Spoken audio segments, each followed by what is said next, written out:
Bonjour et bienvenue sur Radio Galère Marseille, avec Lamine et Richard le plateau du Sénégal.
Bonjour à tous et bienvenue sur Radio Galère 88.4 de la bande FM et sur radiogalère.org. Vous êtes dans l'émission Le Plateau du Sénégal comme tout le samedi de 11h à 12h30 avec Lamine et Richard. Venez discuter, dialoguer avec nous au 04 91 08 28 10. À tout de suite.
Bonjour les auditrices, bonjour à tous les auditeurs de Radio Galère. Nous sommes très heureux, comme on le fait tous les samedis, d'être là avec vous.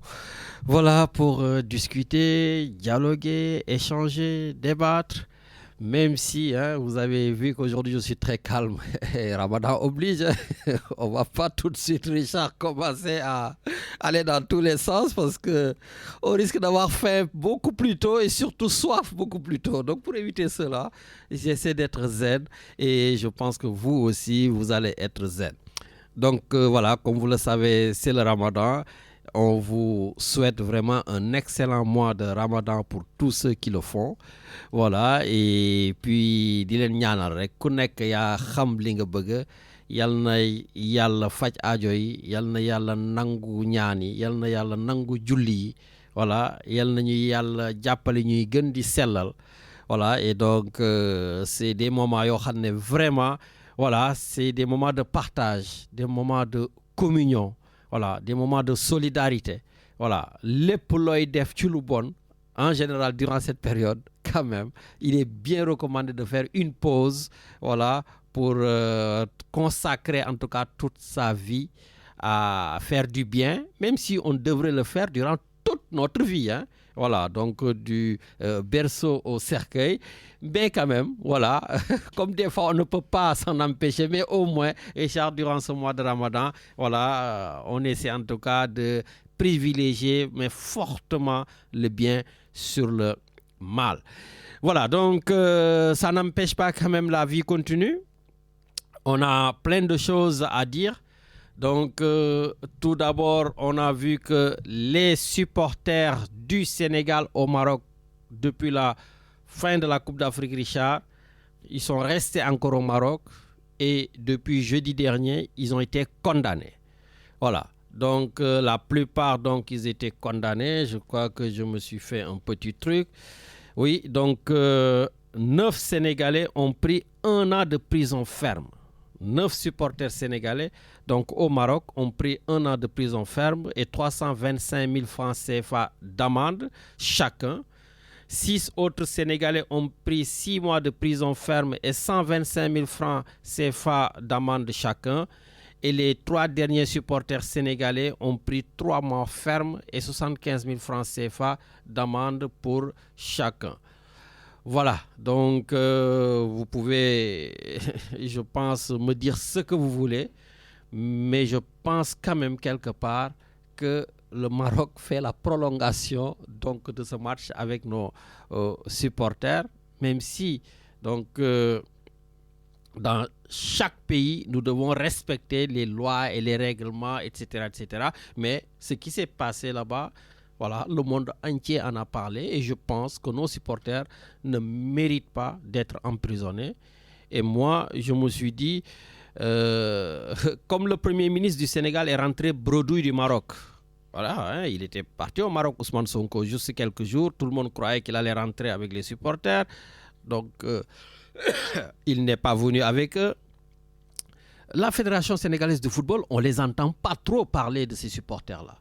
Et oui, je pense que la fédération aurait dû aussi faire un tabac, en parler comme il faut. Mais bon, donc j'ose espérer, comme le Premier ministre n'en parle pas trop, le président de la République, lui, totalement à fond, la Fédération sénégalaise de football aussi, on ne les entend pas. Donc je me dis, ce sont des personnes qui sont en train de travailler en coulisses. Et oui, comme la diplomatie ne se joue pas donc de manière en tout cas active devant les réseaux sociaux, devant la télévision, etc. Je pense qu'il y a une diplomatie, donc cela veut dire qu'ils discutent en souterrain. Bon, ouais, mais quand même les discussions, je ne sais pas. Voilà, en tout cas, ils ont pris 1 an de prison ferme, 9 mois, 6 mois. Voilà, bon, mais moi, j'espère, Richard, j'ose, et je le pense d'ailleurs, que le roi du Maroc, voilà, va tout simplement, avant la fin du Ramadan, les faire libérer. Ça, je le pense quand même, parce qu'il y a d'excellentes relations entre le Maroc et le Sénégal. La Coupe d'Afrique, c'est fini. Bon, peut-être il faut taper pour montrer que, voilà, Mais bon, hein, on va rester positif. Mais bon, je ne sais pas, dites-moi ce que vous en pensez. Peut-être vous vous dites que la fédération n'a pas tort, ou bien que le Premier ministre, il a fait tout ce qu'il a pu, ou bien il n'a rien fait. Enfin, vous dites comme vous avez envie, quoi. Voilà. Il y a eu aussi le procureur de la République qui a fait, bien sûr, une sortie pour, en tout cas, laver à grande eau, on va dire, la police sénégalaise. Bon. Apparemment, le jeune étudiant Abdoulaye Ba est décédé en tombant du 4e étage. Il n'a pas été torturé, il n'a pas été, en tout cas, frappé par les policiers. Bon, j'ai le droit de dire quand même que sa conférence de presse ne m'a pas convaincu. Tout procureur de la République qu'il est, avec tous les renseignements qu'il a, moi je ne suis pas du tout convaincu. Mais bon, on va lui accorder un crédit. Voilà, on va lui accorder le bénéfice du doute. Mais quand même, j'ai une autre question à poser. Comment on va m'expliquer que le ministre de l'Intérieur, Maître Bamba Cissé, sanctionne tous les responsables du commandement des hommes qui étaient sur le terrain de l'affrontement ayant conduit à la mort de l'étudiant? Le ministre les a sanctionnés. Il a sanctionné tout le monde. Ben, s'ils n'ont rien fait, pourquoi les sanctionner? Si l'étudiant est juste tombé, pourquoi les sanctionner? Eh oui, on se pose des questions. Bon, je pense que si j'étais au Sénégal, ils allaient venir me chercher parce qu'en ce moment, ce qu'ils ont fait, encore Abdounger, voilà, qui est encore arrêté. Voilà, on n'a pas le droit de se poser des questions.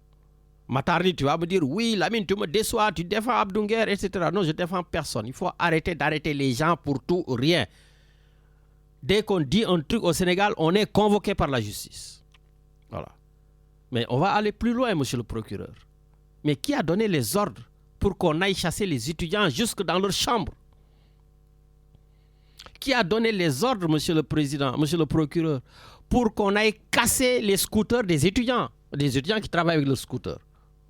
Le maintien de l'ordre, c'est aller casser ça? Certains étudiants, Richard, de l'université ont même témoigné. Ils ont dit que des policiers sont rentrés dans leur chambre pour voler le matériel informatique, pour voler leur téléphone portable. J'espère vraiment que le Djoub Djoubal Djoubanti, ce triptyque-là, tant chanté par Pastef, doit commencer vraiment à faire le... On doit le faire, ce Djoub Djoubal Djoubanti. On se bat tous pour ça. Mais il va falloir commencer, je pense aussi, à faire le ménage dans les rangs de la police, dans les rangs des forces de défense de la sécurité. Parce que ce n'est pas normal qu'on puisse avoir vraiment des comportements de ce type-là. Mais bon, écoutez, les débats sont ouverts. Peut-être vous n'êtes pas d'accord avec moi, mais bon, écoutez, c'est comme ça. Je voulais attendre mon ami Kadhafi pour en parler. Certainement, il en parlera. Mais Richard, l'Olympique de Marseille hier, avec Habib Beye, voilà, oula, c'est vautré, quoi. L'Olympique de Marseille s'est fait fracasser. L'effet psychologique n'a pas eu lieu, hein, parce qu'en général, quand on a un nouvel entraîneur, surtout quelqu'un de la maison, Habib Beye, qui était capitaine de l'équipe du Sénégal, bon, je n'ai pas envie de lui tomber dessus, parce que Richard, d'abord, c'est un compatriote, quand même, hein, c'est un compatriote, voilà, il était capitaine de l'Olympique de Marseille, c'est un enfant de la maison qui revient, hein, surtout que Richard, j'ai eu la chance de discuter longuement avec lui, oh, ça ne nous rajeunit pas, c'était en 2002 ici. La dernière fois que j'ai vu Habib Beye, c'était en 2002, effectivement à Plan de Cuc, voilà, avant qu'il s'envole pour la Coupe du Monde je ne sais plus, je crois que c'était en Corée. Voilà. En tout cas, la seule chose que je souhaite à Habib d'ici la fin, donc d'ici la fin du championnat, c'est d'abord de nous faire sortir et de nous amener sur la Canebière. Ça fait longtemps, Richard, qu'on n'est plus sorti, voilà, pour aller fêter une coupe sur la Canebière. Et là, il peut gagner la Coupe de France. Donc, si Habib, vous êtes en mesure de gagner la Coupe de France, et puis au moins d'être, pourquoi pas, 3e du championnat, ben écoutez, on est bien. Voilà, donc on prend. Voilà, donc, monsieur Habib Beye, on ne va pas vous tomber dessus maintenant. On va continuer à vous supporter. porter. Peut-être les pastéfiens, pour la première fois, Richard, je vais être d'accord avec le camp de Ousmane Sonko. Parce que samedi dernier, ils étaient tous d'accord avec moi. Hein. Je ne sais pas si vous avez fait la remarque. Samedi dernier, tout Pastef était d'accord avec moi. Mais ce samedi-là, les gars, je vous rends la balle. Et oui, Matar, Isaac, tout ça, Jules, Falikoli, hein, les pastéfiens là. Voilà, je serai d'accord avec vous parce que je ne suis pas d'accord sur le limogeage de Bassirou Kébé. Bassirou Kébé, Richard, c'est le directeur général de la société des HLM, donc de la société des habitations à loyer modéré. Parce que lui, tout simplement, il a dit, il a fustigé, comme nous on l'a fait samedi dernier, la mort de l'étudiant, Abdoulaye Ba. Il a fustigé sa mort. Il a dit que la justice tarde à faire la lumière sur les 80 morts. Il a dit tout simplement que sous Ousmane Sonko, lui aussi n'aurait jamais imaginé qu'il y ait des morts à l'université. Mais tout ce qu'il a dit, c'est vrai. Tout ce qu'il a dit, c'est vrai. Il estime qu'ils sont juste des gestionnaires. Même s'il égratigne beaucoup, hein, son discours égratigne le président de la République, tout en gardant quand même Ousmane Sonko sous le coude, parce qu'il dit que Sonko essaie de faire des choses. Voilà. Donc, il a égratigné le président de la République. Voilà. Et donc, le président de la République, il s'est levé très tôt le matin, il a limogé. Eh oui, quand on est nommé par décret, il faut savoir que c'est le décret qui te permet d'être là ou pas. Donc, honnêtement, je ne suis pas d'accord, monsieur le président de la République. À moins que vous preniez également un décret pour limoger le Premier ministre Ousmane Sonko. Qu'est-ce que le Premier ministre Ousmane Sonko n'a pas dit dans ce pays? N'a-t-il pas dit que le pays manque d'autorité? Que le président de la République ne prend pas ses responsabilités, etc., etc. Donc, si vous limogez Bassirou Gueye, il faudra, Bassirou Kébé, il faudra limoger aussi le Premier ministre Ousmane Sonko. Il a dit 10 fois plus, 100 fois plus que ce que ce jeune donc, a dit. Donc, soit vous laissez la liberté aux jeunes dirigeants. Voilà, je ne sais pas, en plus vous le faites aussi avec Waly Diouf Bodian, le directeur du port. Lui aussi, il n'est pas limogé. Voilà.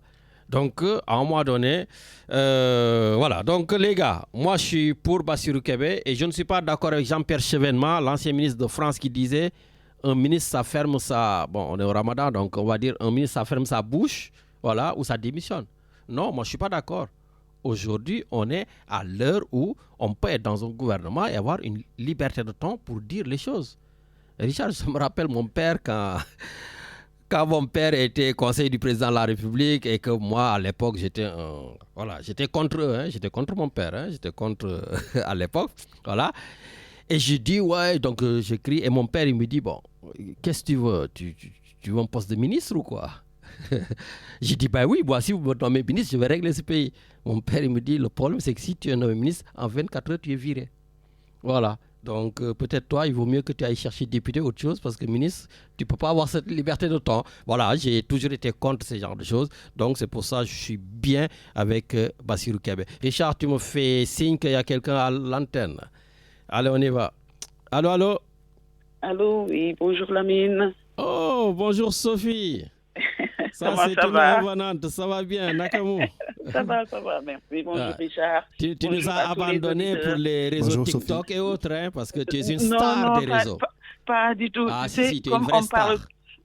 on parle toujours de ce qui se passe au Sénégal. Et moi, je suis en avance sur ce qui se passe au Sénégal parce que lu bari xamoon naa ko. Nga wax ba sonn kenn du la gëm ndax dañuy foog ne da ngaa far. Un moment donné da ngay bàyyi wax ji toog ci balcon bi yor sa soccu dëgg yi di wadd benn par benn nga toog di ree ba keeku instant bi moom je crois que le pays est bloqué ñin ñi ngi teg seen bët ci li fi xew xam nga bu fekkee da ngay nekk di waxaat bu yàggee da ngay bari wax un moment donné da ngay bàyyi ñin ñi gis bala may dugg foofu sax xaaral ma déwénati ñëpp di leen baalu àq di leen baal di ñaan yàlla may ñu fekkee ay at yu bari ni mu ñu mayee ñu fekkee ko ren te am na ñu ko fekkewul yàlla nañu may ñu fekkee ko ay at yu bari rafeti fekke voilà nangul ñu suñu jaamu yàlla nangul ñu suñu koor. amiin rajo bi yàgg fi lool yow tam nga yàgg fi lool te wér. amiin waay jërëjëf jërëjëf. jubal jubanti bi nag moom. bu yàgg fi aussi wax. yàgg fi aussi jubal jubanti. dafa commencé ba fii yàgg fan nga gis jubal jubanti instant bi dëkk baa ngi mel ni xale yi naan Dakaaru Tuusa Mbaay la xaw ma Suusa Mbaay niñ koy waxee ñambaanu Suusa Mbaay la mel dëkk bi kenn xamul lu muy nuróol dara doxul yëpp a taxaw comme lii moom dama ko doon wax depuis le début ba léegi dama koy wax et puis li ma gën a neex nag mooy la dernière fois ils étaient un peu d'accord avec toi gis nañ erreur yi fa mu nekk ma ne non dama war a dugg waaye contre ñii parce que man Pastef man fu ñu d'accord rek man duma fa d'accord dama waroon dugg ne leen déedéet étudiants yi li ñuy def yëpp Macky Sall la moo nekk ci gannaaw moo fay xale yi pour ñu créer scénario comme ñoom lépp lu ñoom duñu gàddu mukk seen responsabilité lépp ñeneen ñi la du ñoom mais instant bi ñun ñaa ngi ubbi seen bët di gis ne munuñu te duñu mën mënuñu puusuñu paasuñu xale yee ñu jëm jàpp tëj leen fay Maroc premier ministre bi nga xam ne super héros premier ministre super fort ba mu demee daf leen waroon génnee waru leen fa woon bàyyi donc te xam naa ne ki fi jóge bu ca taxawoon dañ leen di bàyyi parce que ñëpp ko jox cër mais ñii kenn joxu leen cër fenn voilà bëgguma déraper ndax man nee naa la mère de famille la wéeruma fenn damay bañ ko ma jël si mais li ma yow daan wax ñun ñaa ngi ciy teg seen bët dëkk ba moom fi ñu toll nii jaxasoo na ñun ñëpp nag jaaxle nañ te gisuñu dara dama leen di ñaanal jàmm fu ma toll ndax sama ay mbokk nga fa mais gisaguñu dara te day gën di metti dara du bouger man maa la wax lii instant bi nag moom comme li ma la wax ba léegi yoon dama calme yor sama socc toog sama balcon di seetaan ma dégg nag Mollah Morgun di rajaxe dëkk bi te Mollah waaw Mollah doo leen ko wax ne ci koor lañ nekk moom it rëbb dëmm ci koor gi la koy def te Mollah buy wax xam nga comme ñun dañoo xam lu bari toog ci Mollah buy wax dafay dëggal li ñuy wax te kenn du ko mën a weddi kenn mënul weddi Mollah instant bi te li muy wax lépp dëgg la version yi nag am na yu ñu ci changé diggante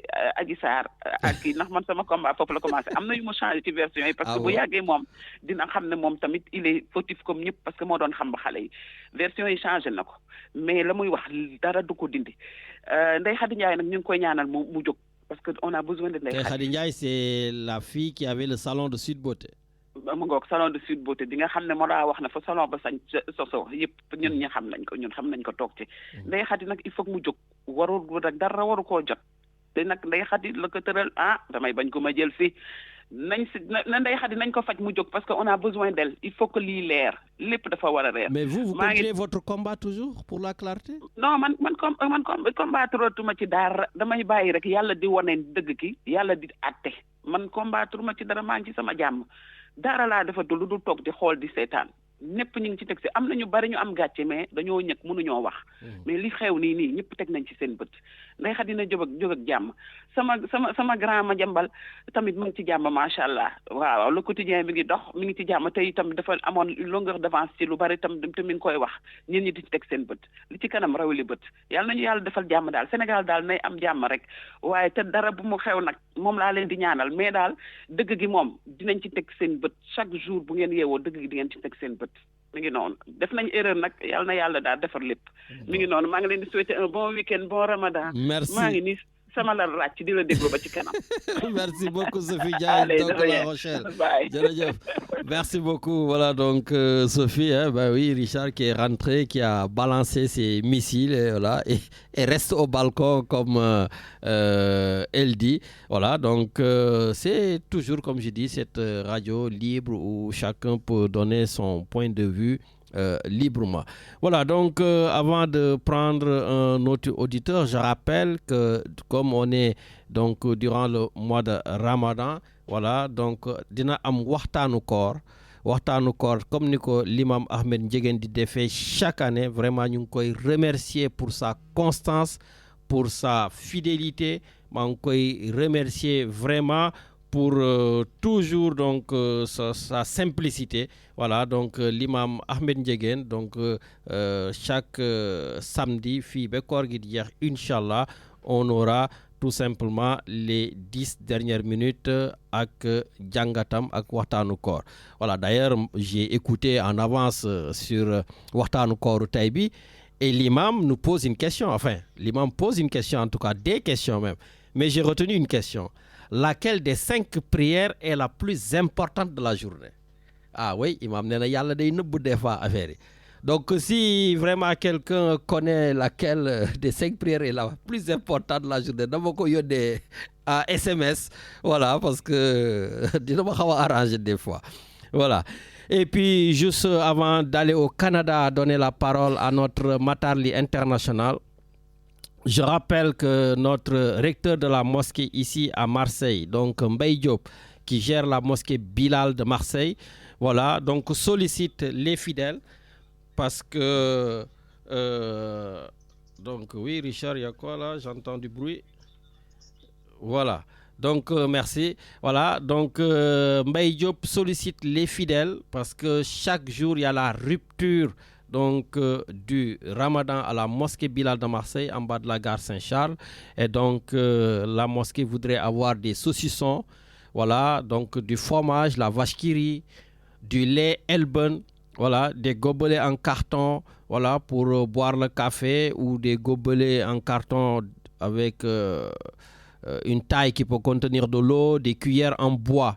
Voilà, donc, képp koo xam ne daal am nga looy maye, voilà, si vous voulez vraiment faire des dons à la mosquée, ils ont besoin donc de saucissons, fromage vache qui rit, du lait Elben, des gobelets en carton pour du café et pour de l'eau, et des cuillères en bois. Voilà, donc j'en profite aussi pour dire que la mosquée est en train de se réhabiliter. Et là aussi, cette fois-ci, remercie, Mbaye Diop remercie tous les fidèles, voilà, qui ont participé donc, financièrement à l'achat des tapis, tout venu tout directement de la Turquie. Voilà, donc il y a des travaux aussi qui sont en train d'être faits au niveau des sanitaires, donc au niveau de la pièce dédiée aux femmes pour la prière. Voilà, donc vraiment, tous ces travaux sont en nette route là. Donc ces travaux sont en train d'être faits. Voilà, et si tout va bien, d'ici quelques jours, donc tout sera fini et il y aura une très très très très belle mosquée. Et tout ça, c'est grâce à vos dons. Voilà, donc je voulais vraiment dire que Mbaye Diop en tout cas est satisfait pour le moment vraiment de tout ce que les fidèles font pour cette mosquée. Et n'oubliez pas, voilà, hein, amener des saucissons, vache qui rit, Elben, gobelet, etc. Richard, on s'envole au Canada. Allô, allô.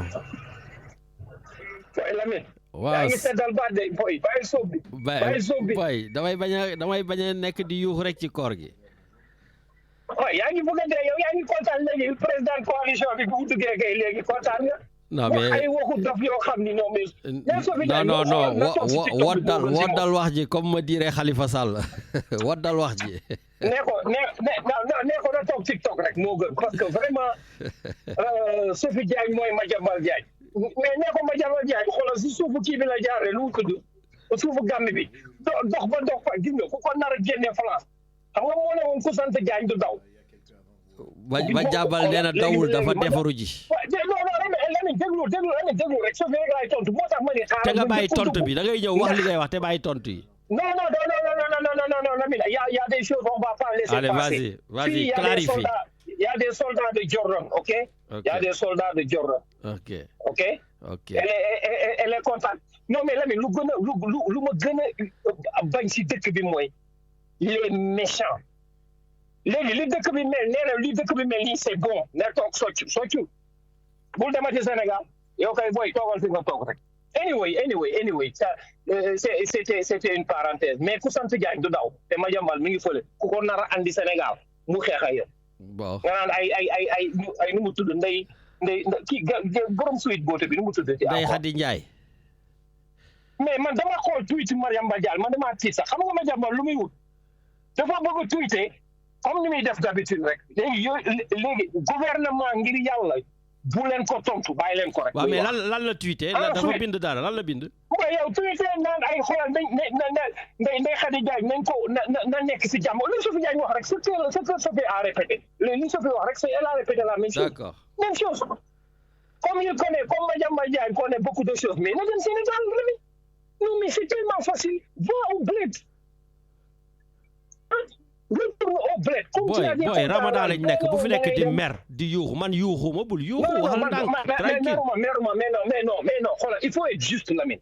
Il faut être juste. Mais je suis juste. Tu es en train de parler kay. Donc yow tu n'es pas yow kay xoolal yow xoolal tu étais tellement contente quand Sophie Diagne du xoolal tey bo. Ah ça y est maintenant tu vas contrôler mon rire, tu vas contrôler mon contentement. Si je suis en colère, tu n'es pas content. Si je suis souriant, tu n'es pas content. L'accueil a été tellement chaleureux. Tu étais l'homme le plus heureux au monde. Non mais attends, tu vas me tuer quoi. L'accueil a été chaleureux. Pourtant, j'étais accueilli très chaleureusement. Ma tarli depuis le Canada, etc.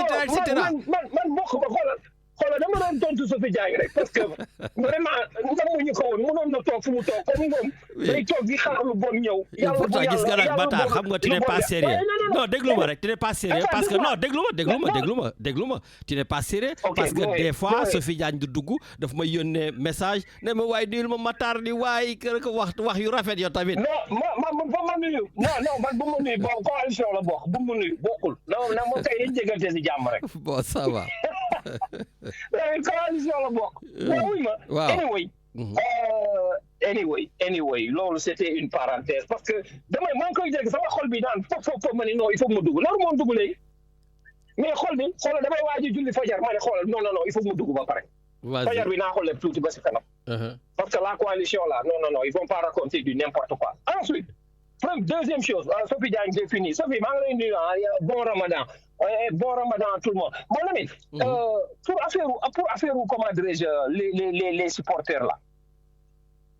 Oui. Il faut savoir que dëkk bu nekk dafa am sa législation. Bu fàtte ni le Maroc, c'est un pays boo xam ni y a un roi.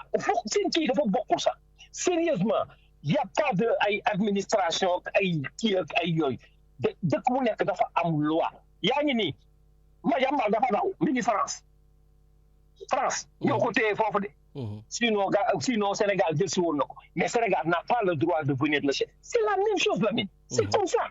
C'est dommage quand même, les Marocains c'est des méchants. Franchement ce qu'ils ont fait c'est pas du tout bien. Vraiment c'est des mauvais perdants c'est des vrais mauvais perdants franchement. Man vraiment je peux pas concevoir que avec toutes les vidéos yi ñu gis ci terrain bi c'est pas les Sénégalais qui ont provoqué faut pas déconner là. Et puis là ça n'a rien à voir ak ay Jordan est parti là-bas mënu ci dara. Sonko d'accord le premier ministre Ousmane Sonko il peut rien faire. Non mais parce que man si tu connais Lamine yow xoolal yow soo waxul Jordan tu vas pas vivre. Mais je pose des questions mais j'ai pas le droit de poser des questions. Est-ce que aujourd'hui tu as pris tes médicaments? Parce que man bëgguma dara jot la man I love you.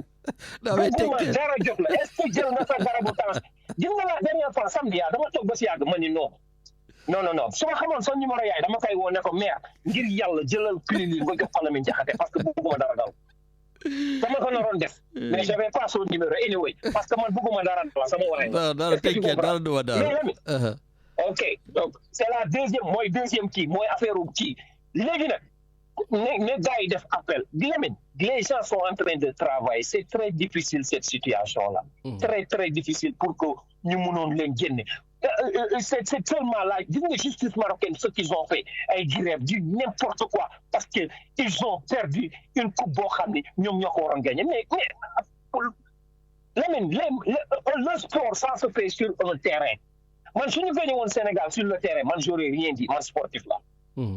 Ils ont perdu sur le terrain mais ñu ko jël non mais c'est hallucinant quoi franchement ce qu'ils ont man Lamine mon voisin il est marocain sama doom ak doomam ñoom keroog dafa nuyu ma sax depuis la finale vous parlez plus Lamine sama jaaxle sax Lamine sama doom ak doomam ñooy ànd ñoo bokk classe est-ce que comprendre mais léegi depuis la finale là keroog dafa ma nuyu juma dama tiit sax ma ni mais Gelal qu'est-ce qui se passe mu avancé dem yoonam. nga xam ni booy vraiment ñii c'est des méchants sérieusement c'est pas du tout bien. Après il faut pas généraliser voilà. Non je généralise pas mais Lamine c'est ça la vérité nag xam nga tamit li ñuy wax toute vérité n'est pas facile à dire mais c'est la vérité c'est des mauvais perdants vraiment xoolal ba léegi ñu ngi def ay appel pour Sénégal delloo leen coupe bi il perd 3 points. Come on, man. Le Sénégal a gagné sur le terrain quand même, faut pas déconner, man. D'accord. Donc finalement, en t'entendant, le Sénégal est impuissant, il ne peut rien contre les supporters, surtout notre super puissant Premier ministre. Le Sénégal ne peut rien contre Madiambal Diagne actuellement. C'est la même chose. Je ne te parle pas de Madiambal Diagne, je te parle du Premier ministre et du président de la République. Madiambal xoolal si suufu gars si suufu àll bi la jaar daw jaari Gambie daw dugg si suufu garab yi kër ba génn il faut pas arrête là. Ok, comme tu préfères faire hors sujet, je te suis, il n'y a pas de souci, chacun est libre dans cette émission. Non, c'est pas question de hors sujet. Ben si c'était à l'examen, tu allais avoir 0, hein, c'est hors sujet tu fais. Ah, jamais, moi j'étais bon en philosophie. Anyway, moi deuxième. Troisième. Bon, mais fais vite parce que j'ai des gens qui sont à l'attente. Ok, une seconde. Mais toi, moi cette question est là posée. Habib Beye, Lamine Baye ngir Yalla. Oui, premier match. Mais c'est un premier match. Faut pas déconner. Ouais, mais c'est un premier match très nul. Hein? Voilà, mais c'est mon compatriote comme j'ai dit, je ne dis rien. Non, tu ne devais pas critiquer. Ah ouais, pourquoi? Parce qu'il est sénégalais? Non. Mais parce que c'est un match, Lamine, et il vient d'arriver. Mais c'est pas grave, je lui dis, il n'a qu'à gagner la Coupe de France et puis être au moins 3e, on se qualifie à Champions League et là on verra. Non, Lamine, tu as été critique au départ comme d'habitude. Il faut me critiquer, tu es tellement critique. Est-ce que ce job l'homme le plus critique de ton travail? Ah ben, quand je dois critiquer, je critique et oui, ça me coûte cher des fois, mais bon, c'est comme ça, il faut assumer. Non, mais des fois, il faut seulement qui encourage et avancer. Sérieusement, tu l'encourages, tu avances. C'est un match, l'entraîneur vient d'arriver. Il n'a pas encore ses joueurs. Et au départ, le joueur ou l'entraîneur se cherche. D'accord. Pour me retrouver. Mais le premier match, au final, je ne savais même pas si c'était l'entraîneur.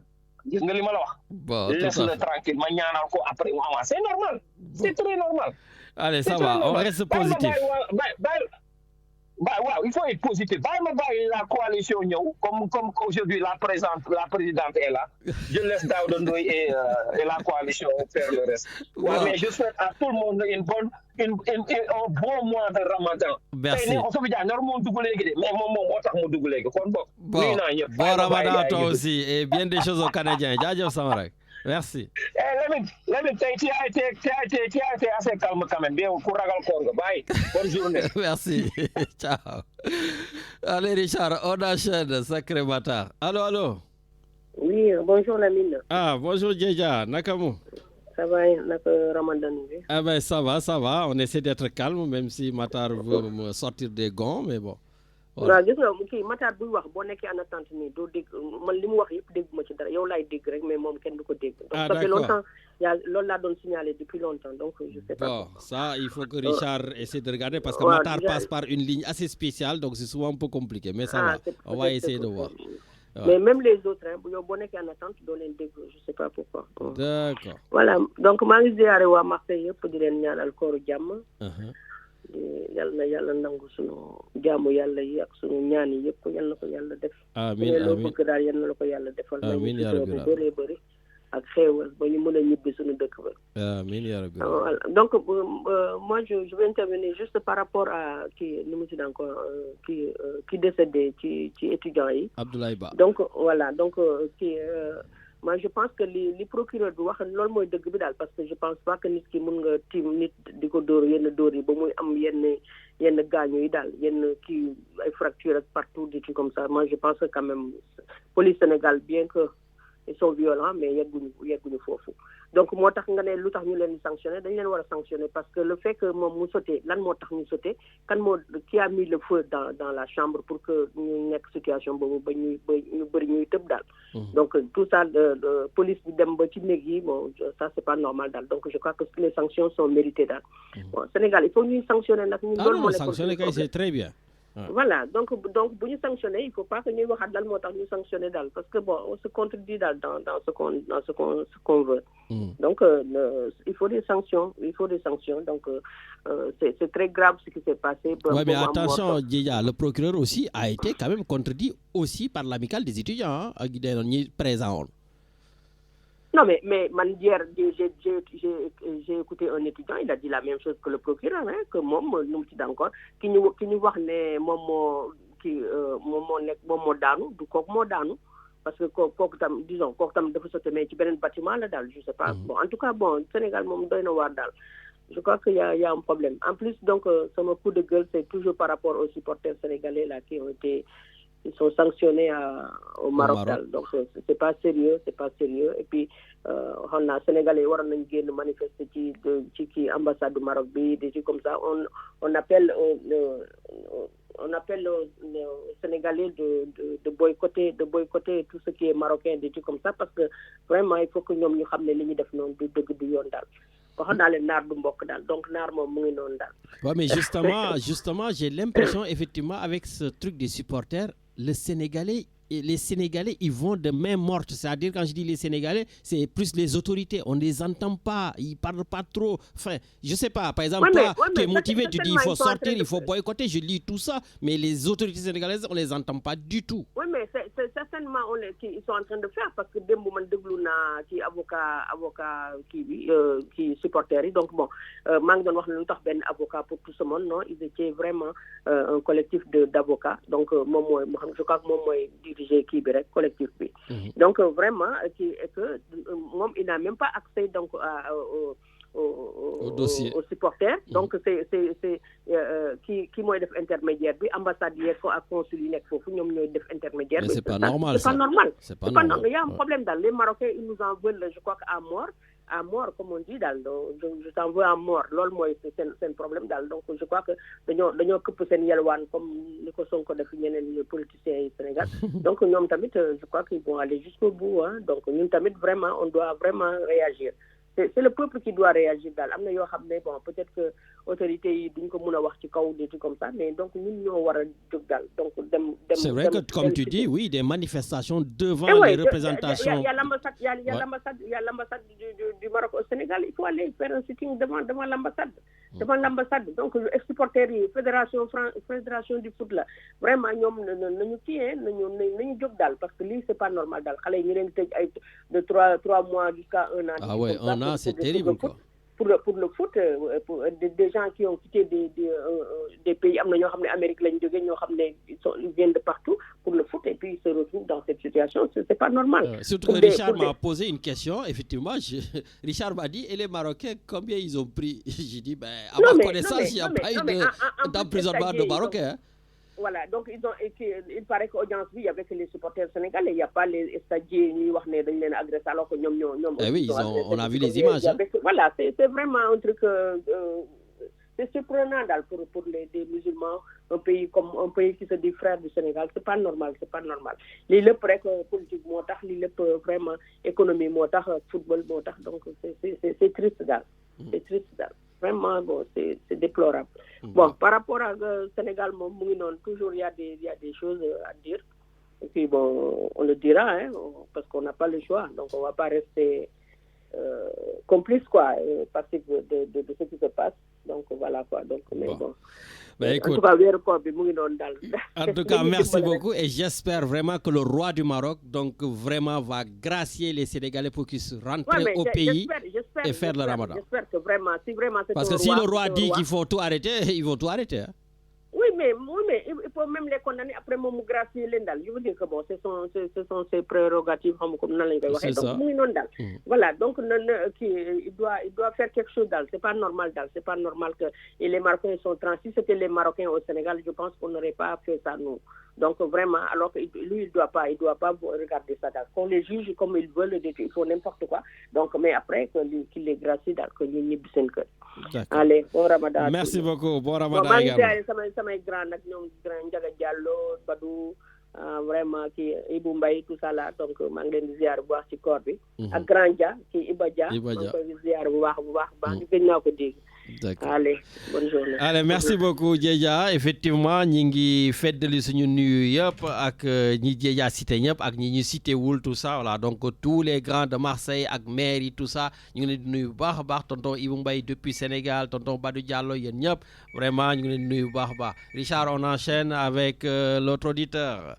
Allô bon Oui, il est resté longtemps dans l'attente. Donc, du coup, on enchaîne.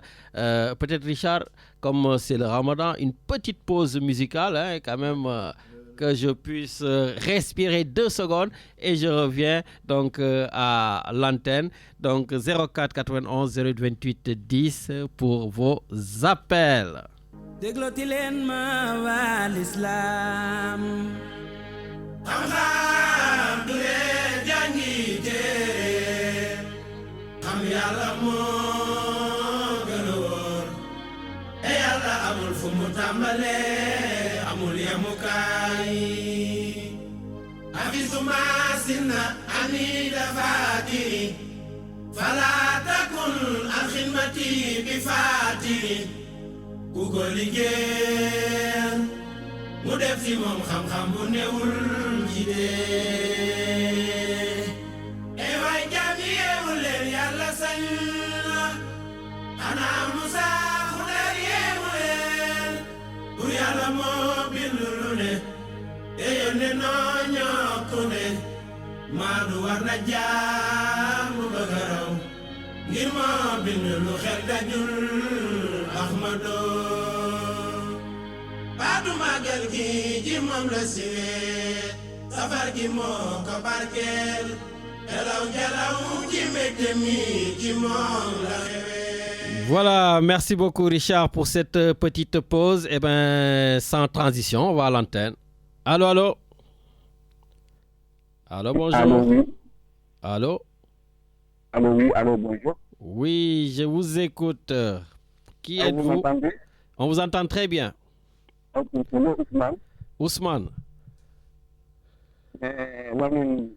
Vraiment, manifestation, mais là, je vais organiser on vous entend pas très bien, hein, monsieur Ousmane. Ousmane comment?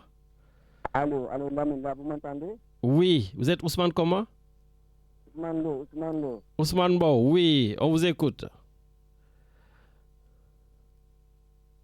Ousmane Lo, JPS. Patriotique. Ah, Ousmane Lo, ah oui, j'avais pas reconnu le responsable de PASTEF des jeunes Marseille. Voilà, bul nëbbatu kay waxal ci kaw ñu dégg la Ousmane Lo, PASTEF. Xam naa koor gi la, mais là, man xam naa ne je vais organiser une grande manifestation contre toi, Lamine. Une manif contre moi? Parce que, Lamine, ça fait des semaines, damay woo nga me mettre en attente. Loolu gis naa ne, en plus, là, c'est des accusations gratuites. Moi, je gère même pas le téléphone. C'est Richard et on ne sait même pas qui appelle. Je sais, complot entre toi et c'est un complot. C'est entre vous. Mais il n'y a pas de souci, on gère. Mais di leen ndokkale au fait ci koor gi di ñaan ñu dugg si jàmm génn ci jàmm. Amiin yàlla na wëñu suñu jàmm yàlla. Amiin. Di commencé rek comme ni ko ñëpp defee. Di jaale dépassé bëggoon naa woo tey jaale suñu camarade étudiant bi décédé. Yàlla xaare ko aljana. Amiin. ñu ñaan mu bañ fee amati parce que dama jàpp ne ci nguuru Pastef lu mel ni warul woon a am mais nag ni la ko yàlla tuddee. waaye tamit bavure policière yi nga xamante ne am na aussi bu mu mës a amati man loolu laa gëm te loolu dénoncé nañ ko fi ñu ko war a dénoncé. Mais pourtant c'est vous qui êtes au pouvoir et j'ai l'impression que c'est encore un opposant qui me parle alors que c'est vous qui êtes au pouvoir. Mais c'est normal xam nga dañuy faral comme j'ai l'habitude de le dire en fait suñuy ànd dañuy ànd ci dëgg soo juumee des fois erreur day am c'est l'erreur est humaine et tout c'est normal en fait y a pas de souci après dañ koy rectifier après on avance continuer ànd bi ba léegi maa ngi gën a bokk Pastef à 1000 à 2000%. Oui mais Pastef côté Ousmane Sonko pas côté président de la République. Pastef dans le soir pour la patrie Pastef les patriotes y a pas de Pastef A y a pas de Pastef B donc c'est Pastef. Mais vous êtes divisé. Pourquoi vous acceptez pas que vous êtes divisé, le Premier ministre et le président de la République? C'est l'opposition qui veulent la division. Ah d'accord. Mais c'est pas nous en fait. Ok. Monsieur Niak. Donc damay ci taw étudiant bi parce que la fois passée dama dégg ay manipulation yu bëri yoo xamante ne am na ci. Allô? Oui, je t'entends. Est-ce que tu as mis des écouteurs ou pas? Non, j'ai pas mis des écouteurs et je pense qu'il y a un problème de réseau ici. C'est ça le problème. D'accord, allez-y, je vous écoute. Ouais, j'ai pas mis des écouteurs. Ok. En fait, il y a beaucoup de manipulations yoo xamante ne am na ci problème étudiant yi. Parce que il faut ñu andiwaat départ bi du musul nekk problème bourse état bi ba ñëwee ba léegi bourse musul tardé le 5 fu mu jotee direction des bourses day def communiqué le 6 le 7 ñu commencé fay bourse musul tardé depuis ñu ñëw ci pouvoir bee passé dégg naa la nga teg benn extrait Ousmane Sonko ba muy wax loolu c'était en 2018 donc c'est normal te si logique boobu mu waxoon ba léegi ci la nekk bourse dañ ko def priorité comme les salaires donc bourse bi mos a tardé lan moo amoon gouvernement bi dafa ñëw am doctrine bu bees am beneen vision concernant les bourses surtout li ñuy tuddee les rappels suñ ko waxee comme ñëpp xamee étudiant bi su inscrire au mois de septembre état day toog d'habitude ba ay mois de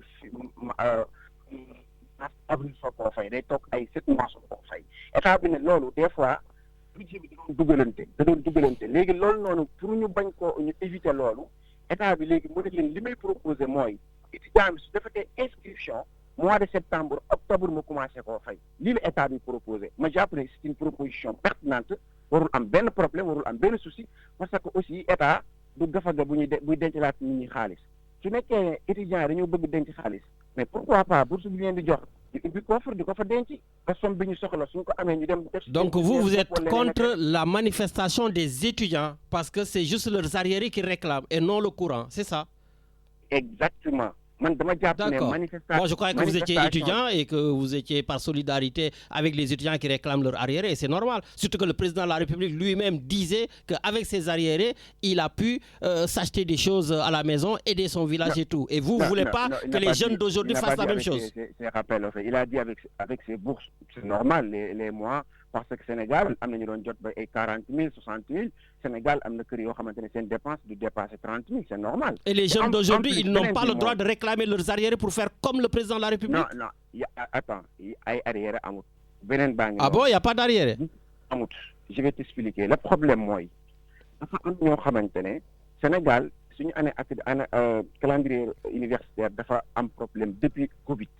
léegi nag bokk na ci cuune ñi fi nekkoon depuis Covid ba 2024 mënuñoo stabiliser année bi loolu cuune ñi fi nekkoon la léegi nag ñi nga xamante ne ñoom dañoo inscrire maanaam dañoo jógee licence 3 di dem master ñoom diggante bi ñu toog jànguñ ko dañ ne état na leen ko fay état na leen diggante bi nga toog jàngoo ko loolu mënu ma la koo fay donc tey ki nga xamante ne dafa jógee ci cycle di dem feneen loolu beneen inscription la parce que diir bi ngay toog tey mën nañ laa accepter mën nañ laa bañ a accepter c'est comme ce qui se passe en France su nekkee da nga am licence da ngay jaar moo master inscrire dans les universités publiques pour amaat beneen acceptation et c'est pas évident que ne yow université bi nga amee licence foofu ngay continuer sa master te loolu je pense que xam nga ko bu baax a baax fi ñu ko defee donc loolu la état bi bëgg a andi parce que c'est pas forcé que ne yow am nga licence dans une université état bi daf laa war a accepter foofu en même temps su la accepter comme ni ñuy tuddee les sélections de master nga ne diggante bi nga toog jàngoo ko état na la fay bourse diggante boobu noonu état ne leen loolu la wax dëgg yàlla du ma ko fay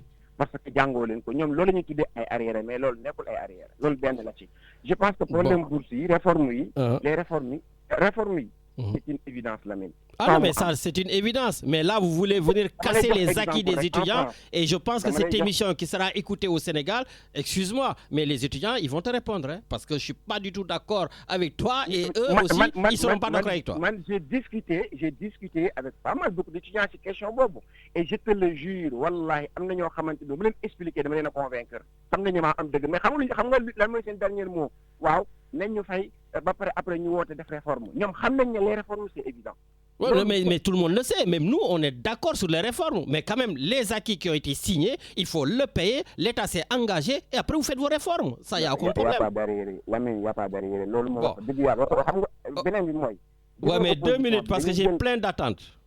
gis nga opposition bi dañuy jël combat yi ba ko politiser alors que combat kenn du ko politiser bi fi njëkk mooy gis nga ñuy wax à 80%. Man un jour j'ai pris mon temps woo kenn ci ñi doon kaas ma ne ko problème bi lan la yàlla xam na ne j'ai resté 20 minutes mënu maa expliquer problème étudiant yi lan la ñuy wax dañ naan nañ fay bourse étudiant yi te problème bi musul nekk problème bourse ay problème rappel la ay problème réforme. Mais rappel c'est la bourse ça va rappel c'est la bourse il faut pas dissocier la bourse et les rappels.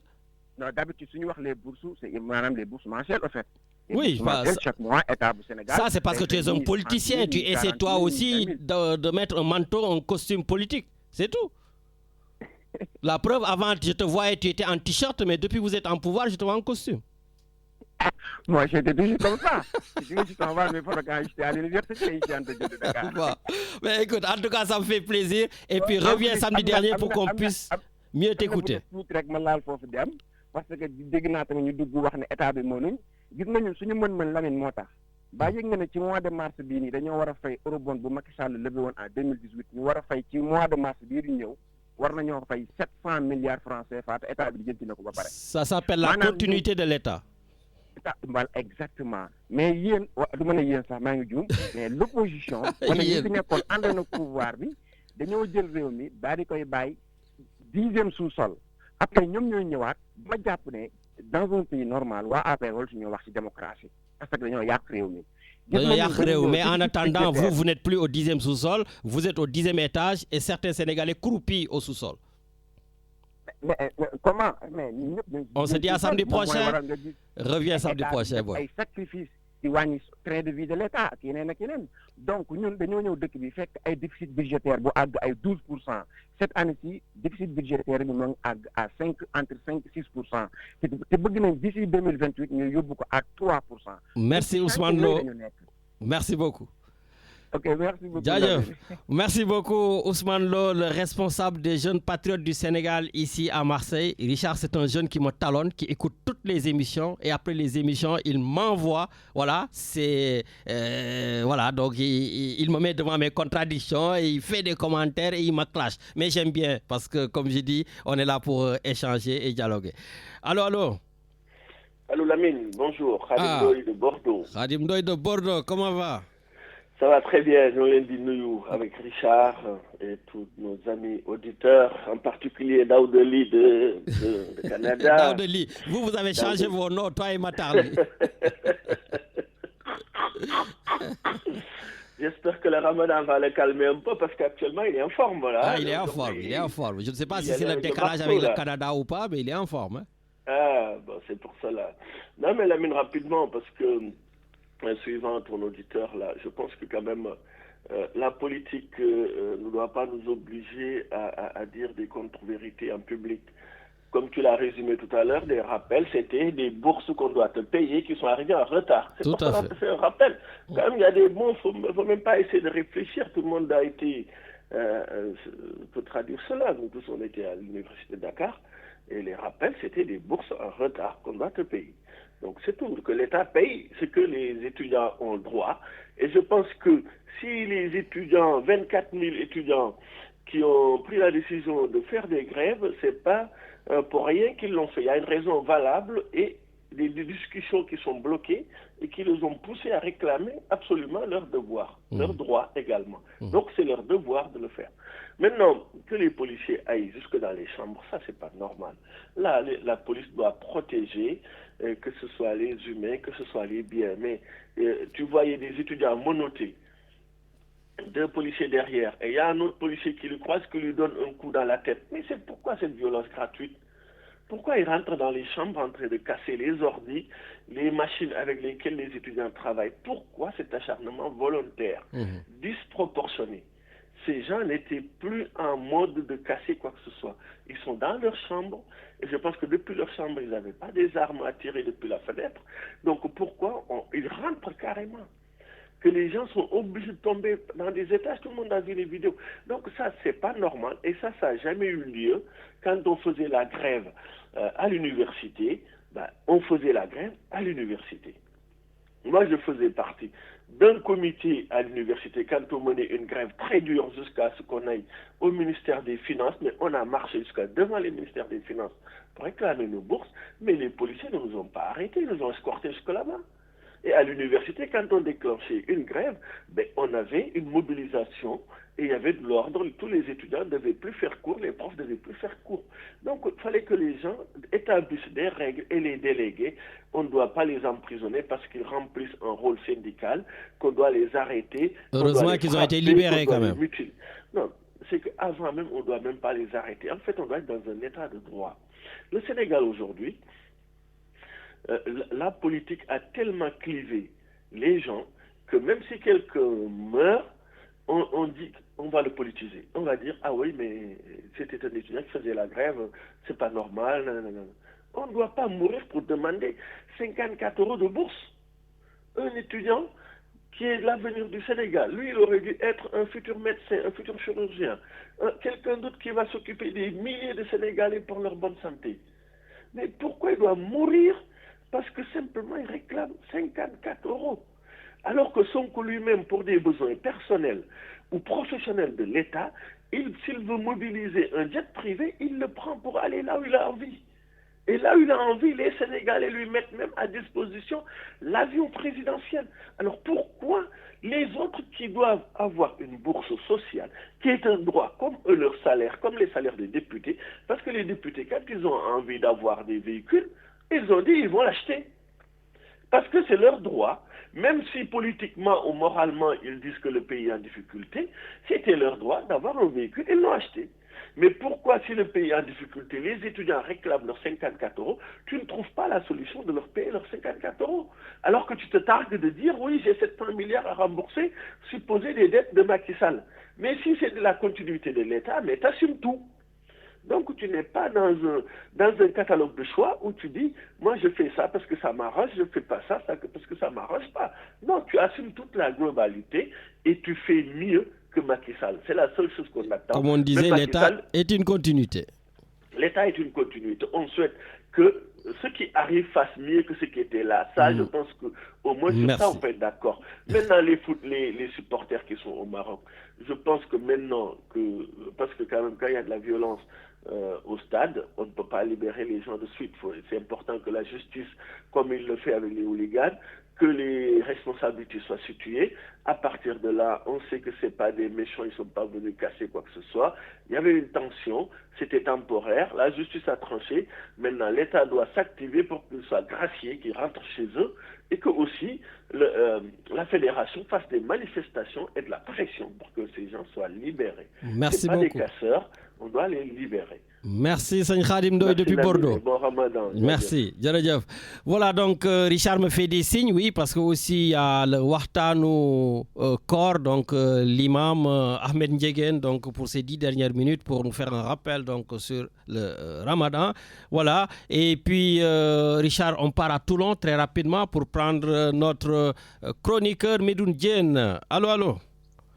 waaw Alaaji Lamine maa ngi lay nuyu maa ngi lay ziar maa ngi lay jox sa wàcc waaye lay dolli ziar bu baax ñëpp ramadan mu barak yàlla dugal ñu ci koor gi ci bismillahi rahmani rahim génn ci alhamdulillah rabbil alamin amiin voilà je vois que tu vois c'est difficile de rentrer dans l'émission oui le succès de l'émission ça fait plaisir non sant yàlla man depuis 11h30 ba léegi mënuma dugg mais sant yàlla bañoon dugg sax yeneen dugg wax c'est ça parce que fii kenn voilà ce qui est important mooy xam nga lan c'est la radio qui est la vedette du keneen voilà donc moo tax sant yàlla ku dugg rek indi sa contribution mais Lamine wax dëgg fa dëgg yàlla suñu rakk jooju affaire étudiants yi ni mu ko résumé gàtt na lool parce que wax dëgg fa dëgg yàlla problème bi jógewul ci ay affaire arriéré de bourse sax wax dëgg fa dëgg yàlla le problème il est plus profond non seulement il y avait les problèmes d'arriéré ce qui avait amené les mouvements du mois de décembre soo ko fàttaliko il y a eu des chefs religieux qui ont fait une intervention gars yi ne leen février dinañ leen fay non seulement février jot fayuñu leen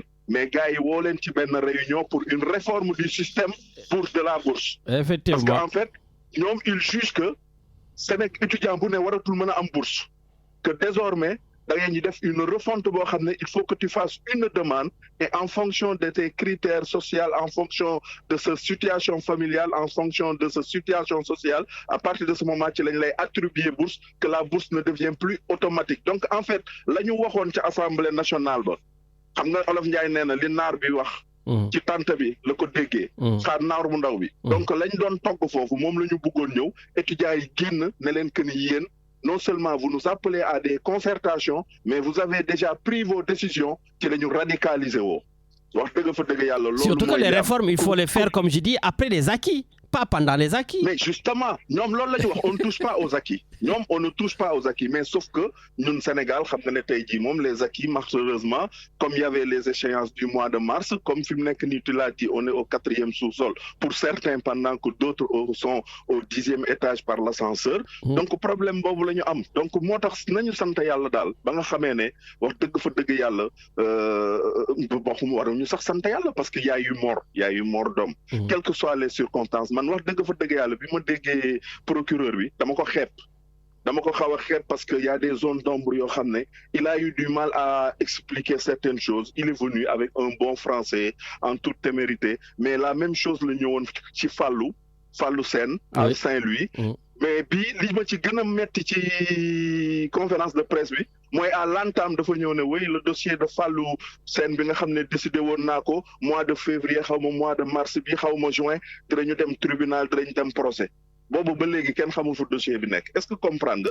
xam nga man je disais que effectivement il y avait des enquêtes mais moom ba mu génnee la mu waxoon bi mu génnaatee nii loolu la wax te la preuve pour te dire qu'il est incohérent il avait dit quoi que tey jii jàpp nañu ñeenti étudiants jàpp nañu un 5e on les a instruits et dès demain matin dinañ leen te placer sous mandat de dépôt et on va les instruire parce que y a des charges graves yu nekk ci seen kaw ci guddi gi ñu bàyyi leen donc ça veut dire que incohérence dafa am et ça veut dire que bi ñu demee ñoom xam nañ ne que ni étudiants yi de suite ils ont démonté les propos parce que moom image yi muy basé wu pour commenter les scènes dès le lendemain ces images ont été déconstruites. Effectivement, par les étudiants. Totalement.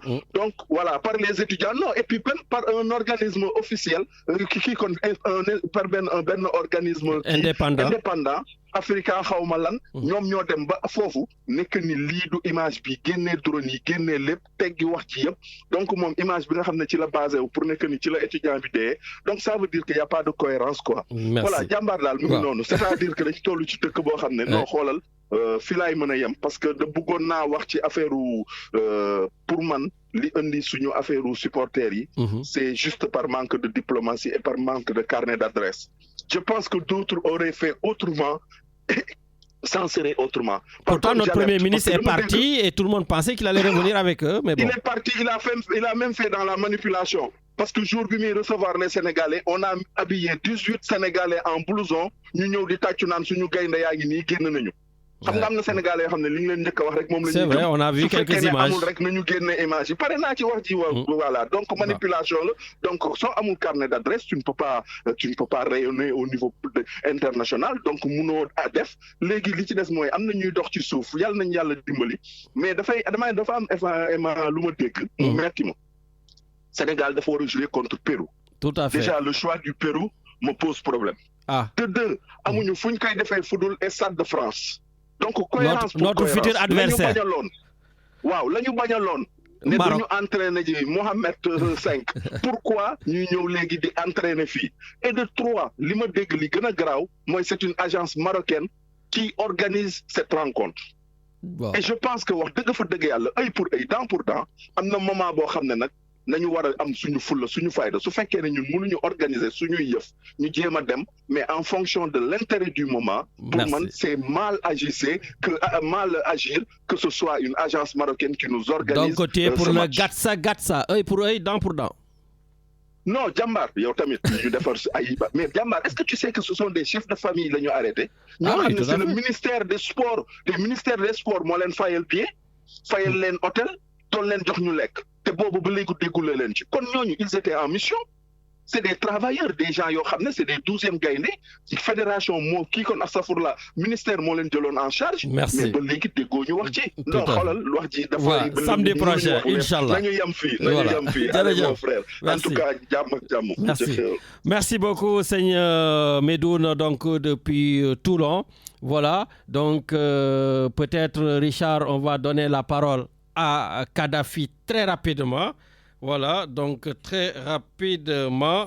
Allô Lamine, tu m'entends? Kadhafi, 2 minutes. Tu m'entends? Je t'entends très bien. Oui, c'est pour l'hommage à Ibrahim Ali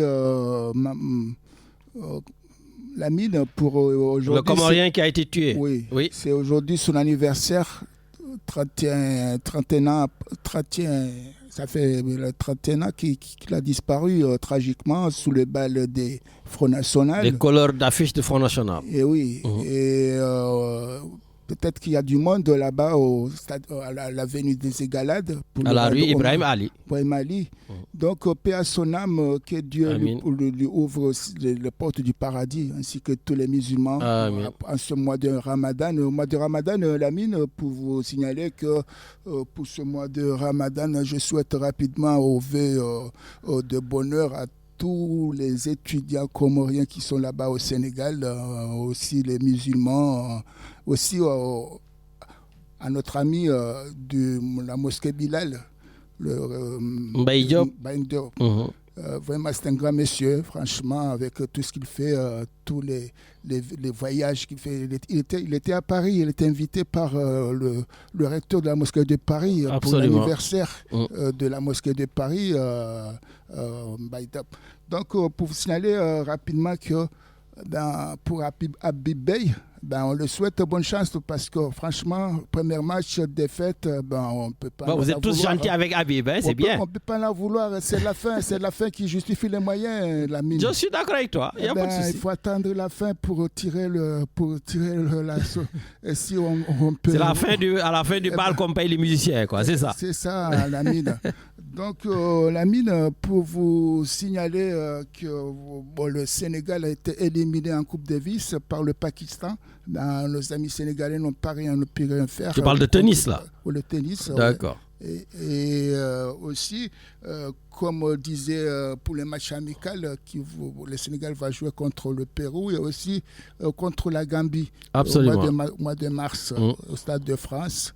Donc, pour le champion du Sénégal, espérons que les supporters seront libérés d'ici là. Ah oui, non, mais moi je le crois. Je pense que les supporters seront libérés. Je le crois fortement avant la fin du Ramadan.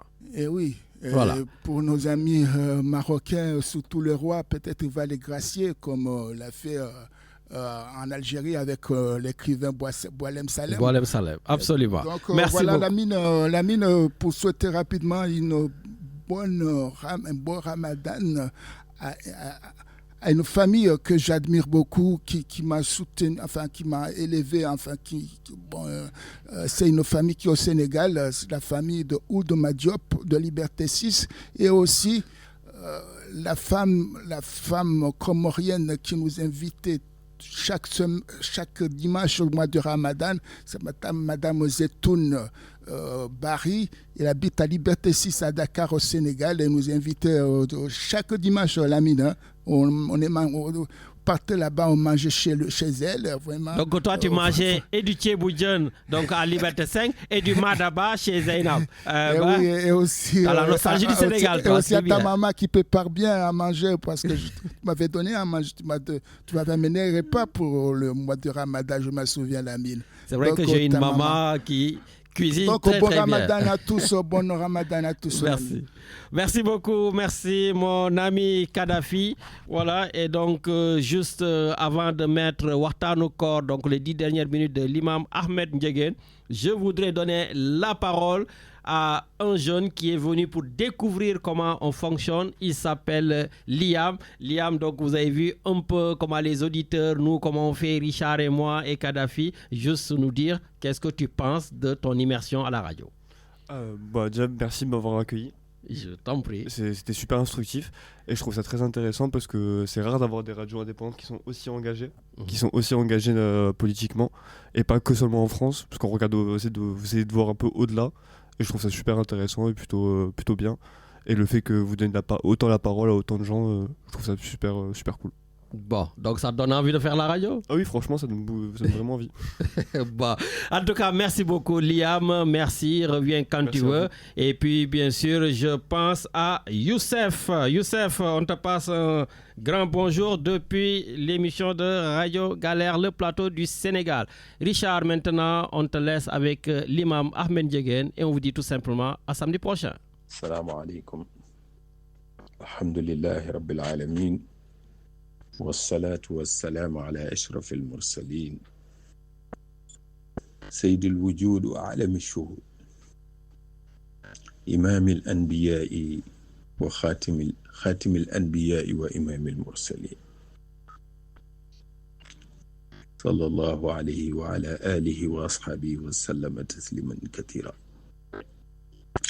يدل سرقتي فاتلنتي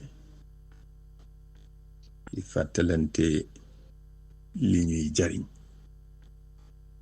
ndax yeneen bi yàlla dana ko del fàttali ndax fa inna dikra tanfaul muminin borom pas-pas bu ne di ko fàttali da koy jariñ waaw mel ni kon nag fàttali gi ñun ñëpp rek ñoo dugg ci cadre fàttali gi nag koor gi nag di jamono bu am solo ndax koor mooy sangu weer yi lu ne rek yàlla da ko wutal sang waaw moo tax ñi naan ñëpp a yem léeg-léeg tamit dañuy juum dëgg la nag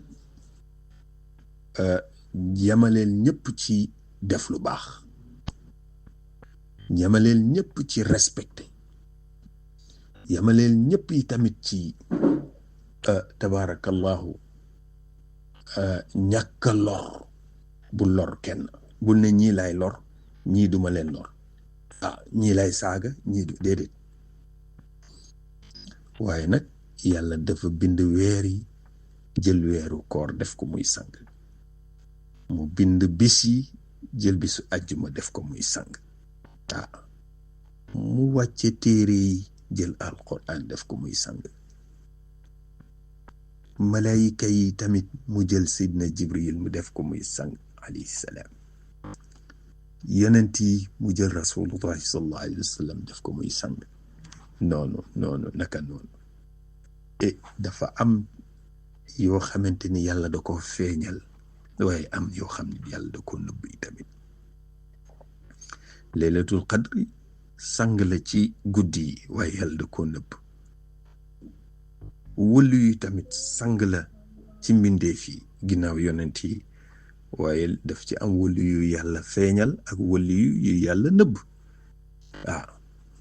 salaatul wusta yi tamit ñi ñuy wax ni mooy julli gi gën a màgg ci juróomi julli yi yàlla da koo nëbb est-ce que julli suba la est-ce que julli tisbaar la est-ce que julli takkusaan la est-ce que julli timis la wala est-ce que julli geewe la boroom xam-xam yi wuute na ci su ko defee nag koor nag yàlla da ko feeñal ay ngëneelam waaye waxul lépp tamit moo tax ñun sallallahu alayhi wa sallam ne bu ngeen xamoon li nekk ci weeru koor di ngeen mébét at mi yëpp koor waaw teraanga yi nekk ci koor mbaax gi nekk ci koor yiw gi nekk ci koor njariñ gi nekk ci koor bu ngeen ko xamoon di ngeen mébét at mi yëpp di weeru koor dem na bay wax sax ne ku dog benn bis ci weeru koor te tey ko manqué benn bis te tey ko nee na soo wóoroon at mi yëpp lu tax nga la ngay manqué la lay rëcc la ngay ñàkk ci yiw ak teyaaba boo wóoroon at mi yëpp du tax nga am ko moo tax tabarakallahu yal nañu yàlla dimbali ba duñ ci manqué benn bis weer la woo xamante ni tamit seytaane yi yàlla da leen di jéng benn seytaane dootoo ko gis muy promenade moo tax ku def safaan rek boo ko jiiñee seytaane rek tooñ nga ne seytaane moo déedéet seytaane kay weer wi yëpp tabarakallahu yàlla da leen di jéng yàlla nañ yàlla musal ci seytaane weer la woo xamante ni tamit weer la woo xamante ni tamit buntu safara yi yàlla da koy tëj yàlla day tëj buntu safara yi yàlla day ubbi tamit buntu àjjana yi tabarakallahu yal nañu yàlla musal ci safara yal nañu yàlla defal teraanga yi àjjana yi àdduna ak àjjana yi àllaaxira tabarakallahu mel ni kon nag ñu gën leen a ñaax ci yéene bala ngaa woor bu nekk nga yéene ci guddi gi nga ko yéene wala nga yéene benn yoon ci weer wi ne maa ngi fas yéene woor weeru koor mais boo yéenee ci njëlbéenu weer gi yéene boobu fekk dogoo maanaam fekk manqué woo benn bis yéene boobu dina la doy maanaam ku yéene au début du mois nga ne maa ngi fas yéene woor weeru koor wi yëpp te yàlla tax nit ki dem ba am 10 jours wala 15 jours ngant dab ko moo xam sunu mbokk jigéen ñi la ngant yi leeni dab ba dootuñu mën a woor wala sax budul ñoom wala même mën nañu ñoom ci cadre feebar wala tukki boo xamante ni mënoo ko boore koor ba manqué benn bis tabarakallahu bu boobaa buy reprendre day yéene waat du ne rek yéene woon naa depuis le début du ramadan mais dafay yeesal yéene gi yéene waat woor li des ci weer wi yëpp wala bokk muy def bis bu nekk mu daal di yéene guddi gu nekk mu yéene barakallahu yàlla nañu ko yàlla nangul yéene nag dafa am solo ci jaamu yàlla gu ne nent bi nee na innamal a'malu binniyat nee na jëf yëpp mi ngi aju ci yéene yi wa innama li kulli imri'in ma nawa nee na jaam bu nekk la mu yéene loolu la ko yàlla di fay moo tax dañu ciy jàngi tamit am yéene yu rafet boo mënee def lu baax defal boo mënul def lu baax yéeneel def lu baax yàlla bindal la tuyaaba boo mënee moytu safaan moytul léeg-léeg nag safaan yi day ñëw ba fekk suñu biiri kër ñu ñaan yàlla mu musal ñu ci safaan yi tabarakallah ko defee nag da ngay gis sax benn saxaaba ku ñuy wax Yazid moom doom ji Mu'an la tuddoon moom Yazid papaam tuddoon Axnas waaye famille boobu lu yéeme da ci amoon maam papa ji saxaaba la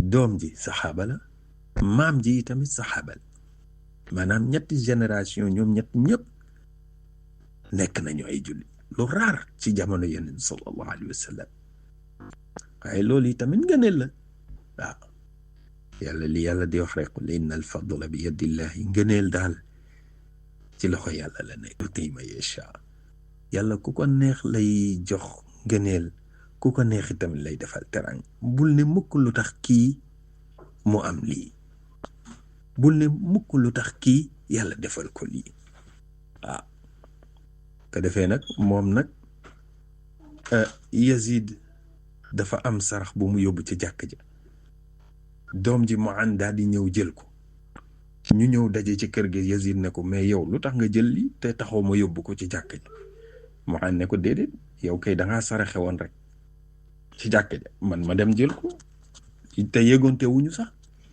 ñu dem ci yonent sallallahu alayhi wa sallam yonent bi daan ne ko laka ma nawayta ya Yazid yow Yazid la nga yéene yàlla defal na la ko walaka ma axasta ya Mu'an yow Mu'an li nga jël yàlla la ko jox mel ni kon nag dërëm bi génn na ci kër gi dellu si na ci kër gi waaye tamit yi kay la mu yéene yàlla may na ko kii tamit la mu jël yàlla ko ko jox mu mel ni kon yéene am na solo lool nañu yéenente lu baax yi tamit yéenente lu baax te bàyyi yéenente safaan profito ci koor gi gën a laabal xol yi di wax lu rafet te nekkul ci xol yi nañu ko bàyyi yàlla nee na lima taquluuna ma la tafaaluun lu tax ngeen di wax lu ngeen dul def kabura maqtan inda allahi an taqulu ma la tafaaluun nee na lu garaaw la ci yàlla di wax lu nekkul ci yow waaw di feeñal lu nekkul ci yow yàlla nee na lu garaaw la waaw nañu ko moytu nañu ko moytu yàlla nañu yàlla musal te suturaal ñu waaw damay bañ yëf yi gudd waaye xanaa baneen yoone rek ñu gën ci kiyaat tuuti tabarakallahu yàlla nañu yàlla jéggal mboole mi jullit yàlla faj aajo yi defal ñu jàmm defal jàmm sunu réew mi tamit dalal lépp ba lépp dal tabarakallahu salaamaaleykum wa rahmatullahi taala wa barakatu dégloti leen ma waa lislaam xam-xam du leen jàngi téere xam yàlla moo gën a wóor te yàlla amul fu mu tàmbalee amul yemukaay سنة عميد فاتري فلا تكن الخدمة بفاتري كوكو ليجين مدف في مم خم خم بنيول جدي ايوا جامي ولين يالا سنة أنا موسى خدري ولين ويالا مو بنلوني eyone no ñokune maadu war na jaam bu bagaraw ngir mo bind lu xel dajul ahmado baatu magal gi ji moom la siwe safar gi moo ko barkeel elaw jalaw ci mbégte mi ci moom la xewe ñu tàmbale ci moom yam ci moom Sëriñ Tuubaa de doy na noo lislaam ak diine ñu tàmbale ci moom yam ci moom Sëriñ Tuubaa de doy na noo lislaam ak diine ñu tàmbale ci moom yam ci moom Sëriñ Tuubaa de doy na noo lislaam ak diine ñu tàmbale ci moom yam ci moom Sëriñ Tuubaa de doy na noo lislaam ak diine ngir yi sax amul woon man nga noo sa war ma ji waral nga roy baram bu tiim le ñu tàmbale ci moom yam ci moom Sëriñ Tuubaa de doy na noo lislaam ak diine nangul ak taab yu mag yaa jiitu woon ta teewu laa di yoon ne kullum rasoolo ñu tàmbale ci moom yam ci moom Sëriñ Tuubaa de doy na noo lislaam ak diine yu sharia aqiiqa wàccu woon Cheikh Ibrahim di ñoog Sëriñ Mbàkke bu soobe ñu tàmbale ci moom yam ci moom Sëriñ Tuubaa de doy na noo lislaam ak diine ihsaan iman mam Cerno Cheikh Anta ku leen yilif nga mbër yu mag ya Mbàkke ñu tàmbale ci moom yam ci moom Sëriñ Tuubaa de doy na noo lislaam ak diine Yàlla jox na ko mbóot yépp alxuraan ak mbind yi xasida yaa ngi nii ci leeru alxuraan la ñuy dëbbee borom Tuubaa du kenn te kenn du moom borom Tuubaa du kenn te kenn du moom kuy wër sama fu mu gën di laajte ree